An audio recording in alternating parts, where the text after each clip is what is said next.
قرآن کا جو دوسرا حق ہے جو کہ ہر مسلمان پر فرض ہے، وہ ہے قرآن کی تلاوت کرنا اور اس کو سمجھنا۔ یعنی قرآن کی تلاوت کرو اور اس کو سمجھو۔ اب تلاوت کی میننگ دیکھ لیتے ہیں ہم۔ پتا تلاوت ہمارے ذہن میں آتا ہے نا کہ ہاں بس ہاں ہم پڑھتے نا یہی تلاوت ہے، نہیں، عربک میں تلاوت کا مطلب کیا ہوتا ہے اس کو تو سمجھ لو۔ یہ تو ہم نے بنا لیا انڈیا میں آ کے عربی میں مطلب تلاوت کا مطلب کیا ہوتا ہے۔ عربی میں تلاوت کا جو لفظی معنی ہے وہ ہے پیچھے پیچھے چلنا یا باری باری سے کسی چیز کا دہرانا۔ پیچھے پیچھے وہ چلنے کو تلاوت کہتے ہیں۔ یہ ہے تلاوت کا لفظی معنی۔ یعنی جیسے ہی آپ نے قرآن میں کوئی احکام پڑھا کہ آپ کو چوری نہیں کرنی، تو آپ اس کے پیچھے پیچھے کیسے چلیں گے؟ یعنی آپ اپنے عمل میں بھی لائیں گے چوری نہیں کرنی۔ اللہ تعالیٰ کہہ رہا ہے زنا کے قریب نہ پھٹکو، تو ہم پیچھے پیچھے چل رہے ہیں اس کے قرآن کے، زنا کے قریب نہیں پھٹکیں گے۔ یہ ہے تلاوت کا اصل میننگ۔ ہم نے پڑھنے کو تلاوت سمجھ لیا۔ اچھا، جب تلاوت کا میننگ ہے پیچھے پیچھے چلنا، ٹھیک ہے، ہم پڑھ تو اچھا رہے ہیں، لیکن ہم کس کے پیچھے پیچھے چل رہے ہیں؟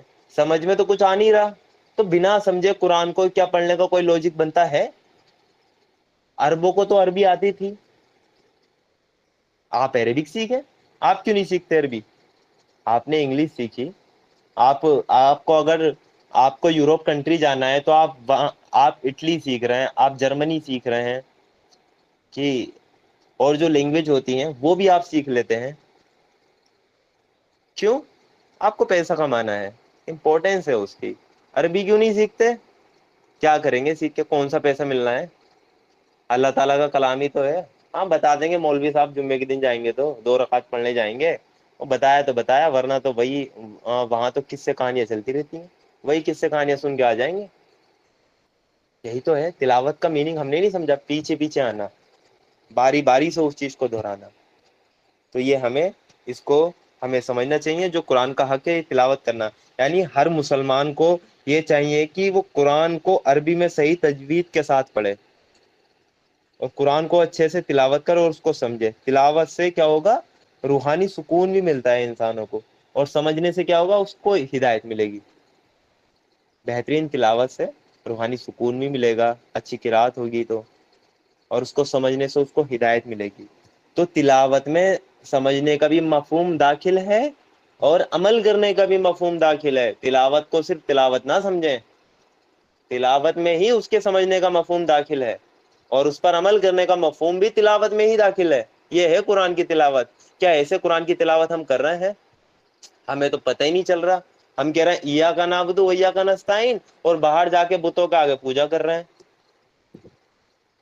ہم کہہ رہے ہیں ایاک نعبد و ایاک نستعین، اس آیت کو سمجھا نہیں، عربک میں پڑھ دیا، اور کیا کر رہے ہیں؟ باہر آ کے شرک کر رہے ہیں، طاغوت کی بندگی کر رہے ہیں، اپنے نفس کی بندگی کر رہے ہیں۔ تو یہ ہے نہ سمجھنے کے رزلٹ۔ اور قرآن کو ہمیں کیسے اس کی تلاوت کرنی ہے، اس کو بہترین قرات کے ساتھ ہمیں کیسے پڑھنا ہے، وہ بھی اللہ تعالیٰ نے ہمیں بتا دیا۔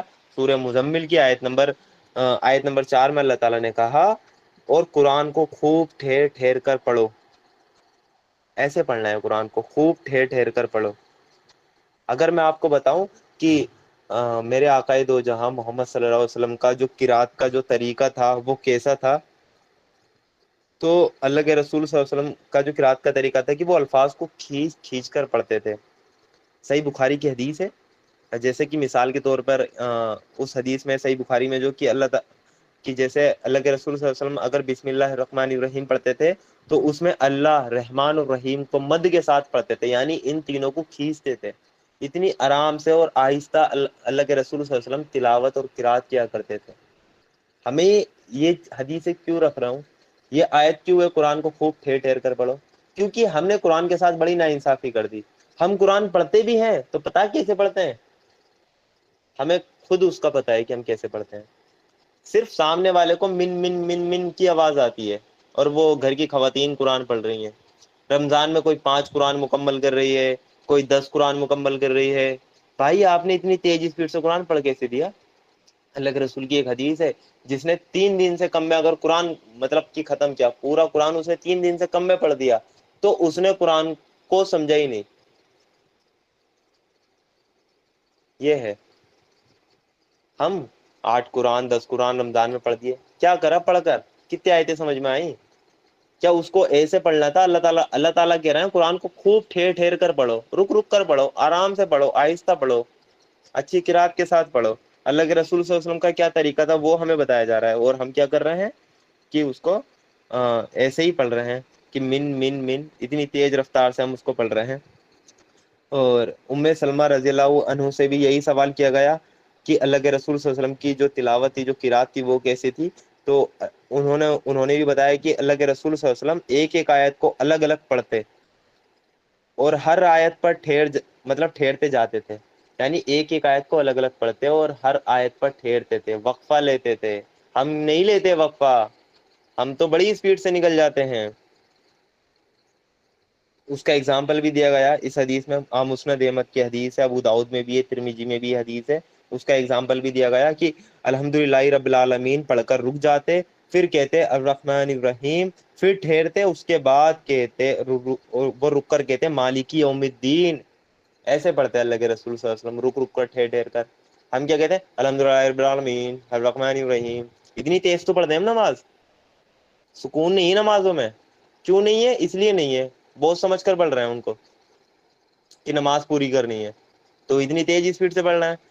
اللہ کے رسول صلی اللہ علیہ وسلم تو ٹھہر ٹھہر کر پڑھ رہے ہیں، اور صحابی اگزامپل دے کر بتا رہے ہیں کہ کتنا ٹھہر ٹھہر کر پڑھ رہے ہیں، ایک ایک ورڈ توڑ کر بتا رہے ہیں۔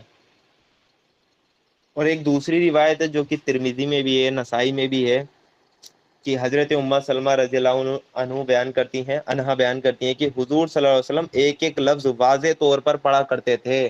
ان کا ایک ایک لفظ کوئی بھی پہچان کہ لیتا تھا، واضح طور پر ایک ایک لفظ، اتنی آرام سے قرآن پڑھا کرتے تھے۔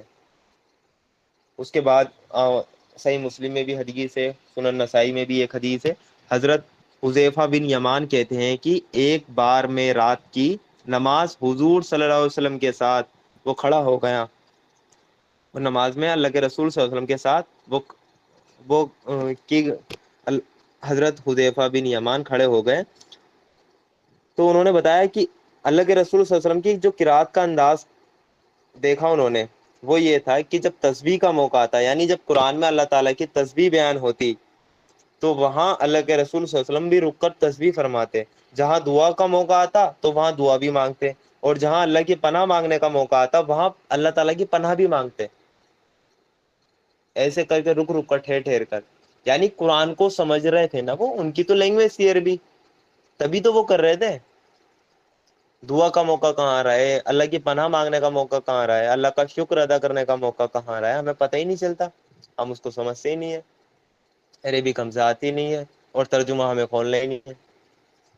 تو قرآن کیا ہے؟ بس یہی برکت کے لیے اس کو ہمیں اپنے گھروں میں رکھنا ہے۔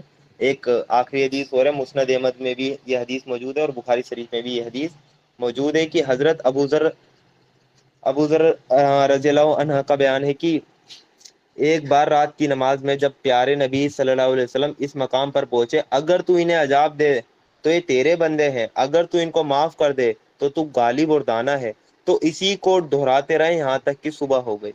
یعنی اللہ کے رسول صلی اللہ علیہ وسلم یہ دیکھیں کیسے تلاوت کیا کرتے تھے، اگر کہیں وہ کوئی آیت پہ ان کا دل پسیج گیا تو اسی آیت کو بار بار دہراتے جا رہے ہیں، اتنا سمجھ کر اس چیز کو پڑھ رہے ہیں۔ تو تلاوت کا مطلب آپ صرف یہ نہ سمجھیں قرآن کو اچھے سے پڑھنا ہے، بلکہ اس کو سمجھنا بھی ہے، ٹھہر ٹھہر کر پڑھنا ہے، اس پر عمل بھی کرنا ہے، یہ سب تلاوت کے مفہوم میں ہی داخل ہے۔ لیکن ہمارا کیا حال ہے؟ ہم قرآن کا حق کیا ادا کر رہے ہیں؟ ہم اپنی مسجدوں کی تراویحوں کا حال دیکھ لیں، کتنی تیز اسپیڈ سے ہمارے جو حافظ ہوتے ہیں وہ جتنی تیز اسپیڈ سے پڑھاتے ہیں ان کی اتنی تعریف ہوتی ہے۔ آج تو حافظ صاحب نے 2 پارے کور کر دیے، ہمارے یہاں تو 8 دن میں تراویح ہو جاتی ہے۔ کتنی تیز اسپیڈ سے پڑھ رہے ہیں آپ، یہ قرآن کی بیعت بھی ہے۔ تلاوت اللہ کے رسول صلی اللہ علیہ وسلم نے ایسے نہیں بتائی تھی، یہ ہے اللہ کے رسول صلی اللہ علیہ وسلم کا طریقہ جو حدیثوں کے ذریعے آپ کو بتایا جا رہا ہے، اتنا ٹھہر ٹھہر کر پڑھنا ہے۔ قرآن کی آیت کے مخالف چل رہے ہیں۔ اللہ تعالیٰ قرآن میں کہہ رہا ہے، سورہ مجمل آیت 4 جو آپ کے سامنے رکھی تھی، کہ قرآن کو خوب ٹھہر ٹھہر کر پڑھو، لیکن ہم کیا ہے؟ قرآن کو خوب تیز اسپیڈ سے پڑھتے جا رہے ہیں۔ تو یہ قرآن کا دوسرا حق تھا جو ہر مسلمان کو ادا کرنا چاہیے، کہ اس کی بہترین طریقے سے تلاوت کرنی چاہیے اور اس کو سمجھنا بھی چاہیے۔